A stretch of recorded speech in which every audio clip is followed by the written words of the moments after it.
Ассаламу алейкум рахматуллахи ва баракатуху. Не могу молчать, когда вижу все это апу-чапуру у нас в республике. Конечно, видно, почему это так. Когда начинают операцию делать на печень грязными руками, оттуда микробы попадаются в тело, и тело начинает разлагаться и умирает. Вот такая обстановка у нас всегда. Сейчас тем более. Наши силовики и так далее, как их еще называют там, нарушили, как я вижу, все кодексы чести горца.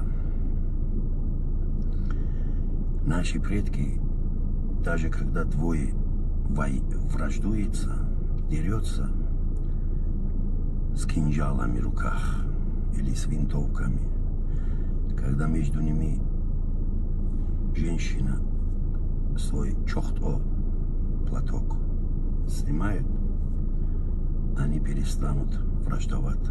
Даже кровные враги. Вот так было у нас всегда на Кавказе. До сих пор в горских аулах этот закон существует.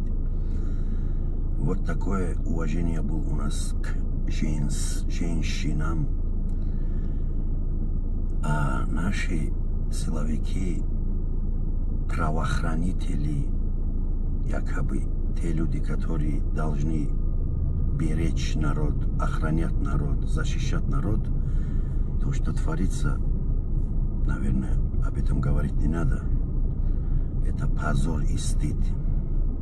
Если вы себя считаете дагестанцами, кавказцами, мусульманами, потомками великих предков, тех воинов, чьи именами мы гордимся, чуть-чуть задумайся. Они делали бы так?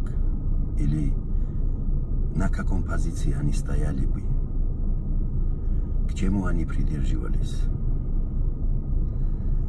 Как они жили? И еще вы показываете, что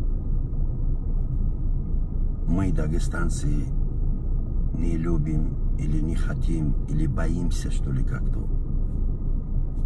выходить на битву. Мы потомки тех людей, которые веками боролись за свою свободу, шли вперед и впереди. Поэтому враждовать мы умеем, и нас этому учить не надо. А вы враждуете со своим народом. Если вы такие герои, вы десятки лет кушаете это государство, вы десятки лет кричите, что вы патриоты России, вы везде поднимаете флаг России и орете такие за Путина, за Россию, за государство. Ну, покажите тогда нам пример, простым людям. Идите вперед. Давай вы идите вперед, те люди, те чиновники, которые всю жизнь воровал государство свое, любимое.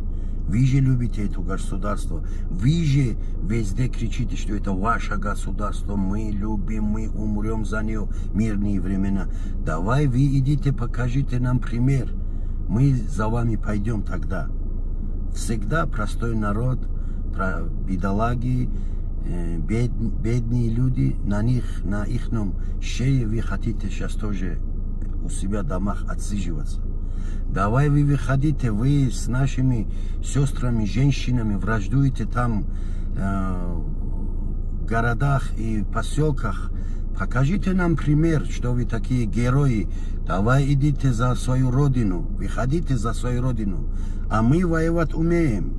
Мы за свою родину всегда стояли, и наши предки стояли. Не за деньги, не за власть, просто за свободу всегда. А когда народ вышел высказать свое свободное слово, свое мнение, вы с ними деретесь. Как вас называть, вообще не знаю. Мне просто что делать даже не знаю. Вообще не знаю, что делать. Вас как называть даже не знаю. У вас сестры есть, у вас матеря есть, у вас жены есть, у вас дочеря есть. Вы что творите?